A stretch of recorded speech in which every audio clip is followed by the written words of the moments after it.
he'll be giving us guidance about the graduation, after graduation things, how where to go to masters, and for PhD we'll be starting with first question, the application aspects. If you have to start from scratch, what are the things required to apply to a top schools in your respective field? Okay, so the first thing that you need is a passport, and I say that because there are a lot of people who don't realize that until they're, it's too late. So first of all, just for uh, your safety, you just make a apply for a passport as soon as you can, and that could be like just after joining the IITs. Because I was in a master's program, and we don't have a lot of time there, so just 2 years. So I would say to people in the master's program to just, if you don't have a passport, just apply for it immediately after you join IIT, so that you have it in your hand by the time you're starting to apply. And for the other more important things, like the overall process needs a lot of planning and organization. So it's not something which you're going to do in like 2 months. So an ideal timeline, if you want to take it smoothly, would be like 12 months, 10 to 12 months.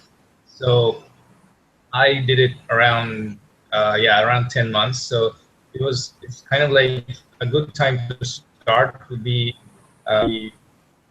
time where it's like after the mid semesters of your 5th semester if you're in the BTech program, or the 1st semester if you're in your master's program. And what you want to do for the first 3 or 4 months is just identify areas of research which interest you and which you intend to pursue in your graduate studies. And I think that's important because it takes time when you're going into a new direction, or you're interested in a topic which you know a little less about. So utilize that time to just get to know the area and read up on, it could be papers, good books in the library, whatever it is. You can use the first 3 months to just have an idea about the areas which might interest you. And after that, when you move into your next semester, it's like 6th semester for BTech, and 2nd semester for the master's program. You want to utilize the 3 or 4 months over there to sort of identify various research programs which you can apply to. Like there are a lot of PhD programs or the master's programs out there in different departments, and they have very different curriculums, and you have to identify which is actually good for you. So it doesn't matter if you're doing a degree in A and you want to apply to a program in B. So you have to explore those options, because some of them are pretty good sometimes if you want to change direction. And then this is also a good time where you can take the TOEFL. I'll get to that details later on. But the 6th semester and the 2nd semester for master's is a good time which you can just read the TOEFL out of the way, so you left during your after summer. So, and then we move on to the summer period, where most of you should be doing internships and research projects. And this is a time when you identify specifically which labs, which groups, and which PIs you want to work under for your graduate school. And these things take a lot of time, and it takes a few months to actually identify, make a list, an initial list of people you want to work with. So you should be doing that and being a lab environment to help that process, because there might be people who your supervisor knows, and there might be other connections which you can actually tap during that time. So it's a good time to actually plan your options for your PhD in terms of labs and people you want to work with. And after the summer, you basically come back to IIT. So that's the time when you actually put everything together and start the application procedures. That's kind of an overview, and that's also the time where most people take the GRE. So from what I've seen, recommendations are the single most important thing which are going to affect your admissions decisions. And you want to have 3 very strong recommendation letters, and you have to plan for that accordingly from a time which is pretty much well ahead of or well before your application procedures. So you have to identify at least 3 people, if not more, who you are confident will be able to write something really good for you. And if that means you have to take a course and you have to do well in that course just because the person you're taking a recommendation from is taking the course, then you should do it. So you want to make an effort that at least there are 3 people who are there for you and who are going to write really good things about you. And that's going to be very important because the admissions committee doesn't know you well. So they're going to take the word of the people who are writing for you. So they're going to take those letters very seriously. And you want to make sure that you are sure that whoever you ask your letters from will be able to write positive things for you. There are questions like some people ask, like, which matters more, taking a letter from a person who is well recognized versus taking a letter from someone who's not. So I think the more important thing here is that the letter should be strong and should actually say positive things about you. If the person happens to be a person who is well recognized in your area, then that's a bonus. But it doesn't help if the person is well recognized but cannot write good things about you. And that actually becomes counterproductive because his word is going to be taken more seriously. So if he sort of points out something which is not so good in you, then the admissions committee are going to take that seriously.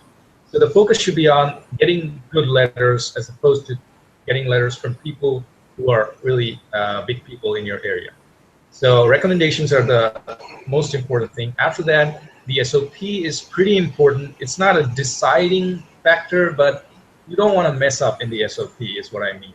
So you want to take time to compose that over several months, go through drafts.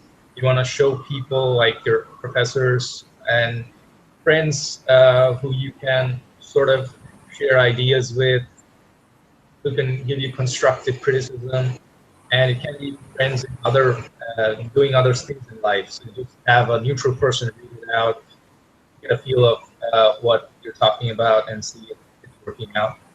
And past experience does matter, so you should ideally do at least one research project which has some connection with what you're about to do in graduate school. And that connection can be a very distant one, but it's good if you're afraid of it.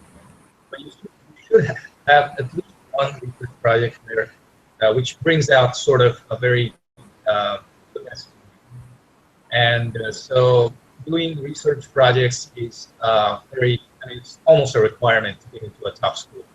And the problem with master's programs is that we actually get only one summer before we apply. And many of us, like me, we didn't have any research exposure before our master's program. And I think that's one of the plus points for the BTech program, because you guys are sort of get the opportunity to do various internships and research projects starting from the summer of your first year. And that's pretty good, because you've got even 2 years after that to do some more work and show your credentials on your CV. So that's a pretty good opportunity to do that, and you should do it then. And yeah, so that's about it. And GRE and TOEFL scores are more like a requirement. So what I mean by that is that good scores will not necessarily guarantee you a top spot, but bad scores will affect you. So if you're applying to the very top, then I think you should aim for a GRE score which is at least like 20, because if it's PhD, it's like the requirement is not that hard as it is for the master's programs, because master's programs tend to be a little more competitive. And the TOEFL is also like, it's like a requirement. You should aim for at least 100, but I think you're good to go with 90. Many schools just take, they're just looking for a 90. But if you're applying to the very top, like top 10, you're probably going to get in. If you have the overall profile, you're probably going to get in with around 100. But you probably have to take a course here on English, but that's a different issue. It's okay. I mean, just aim for 100. That's all.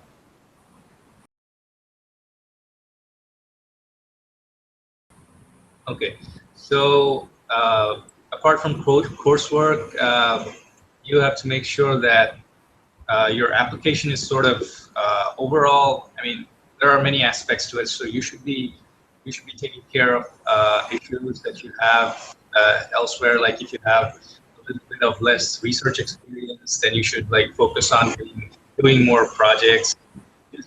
You have to highlight as many good points as you can about yourself. You're going to showcase your application. So, and the only chance that you have to actually showcase yourself to the admissions committee through your SOP.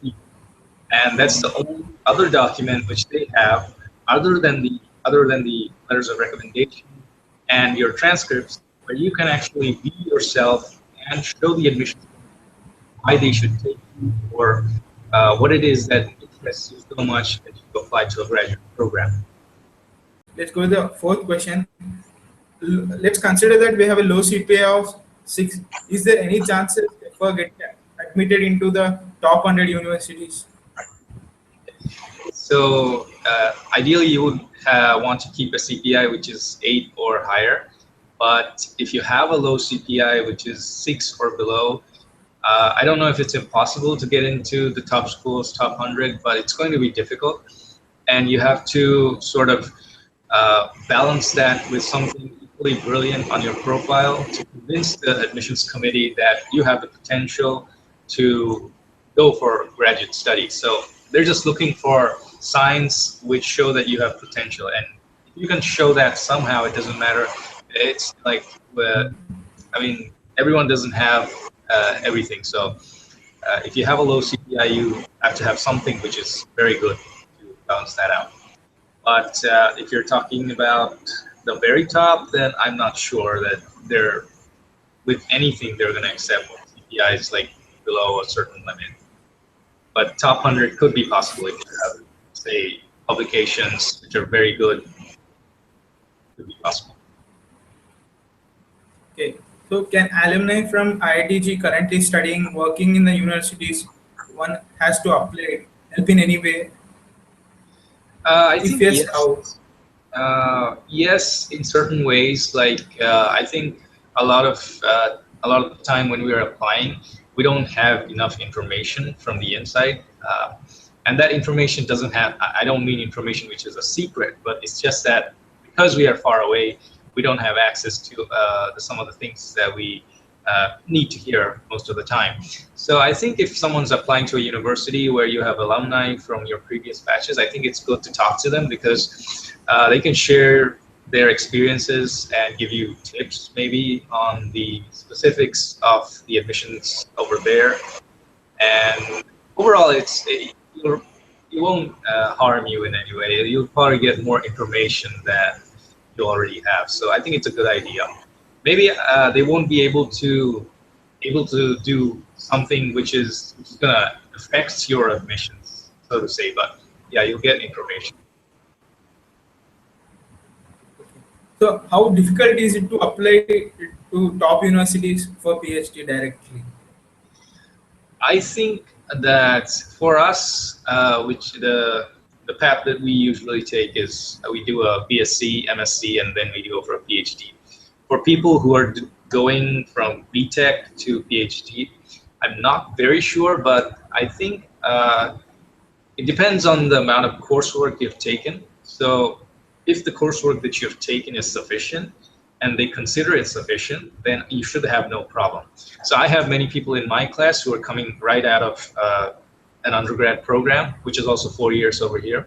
So I think it depends on the coursework and the amount of, to a certain degree, the amount of research that you have done. And in any case, if they actually find that you have the potential but don't have the sufficient coursework, they'll probably take you anyway, and you just have to fulfill certain course requirements and you should be fine. what is it required to do for changing the field of study in grad school from one done in the undergrad?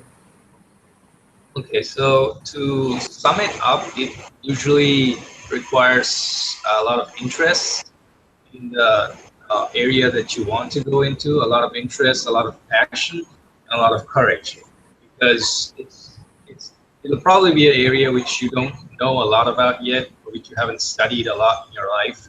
So it's going to be difficult for the first few years, but you have to be prepared for that. So your interest and passion in that area should be high, so that it sort of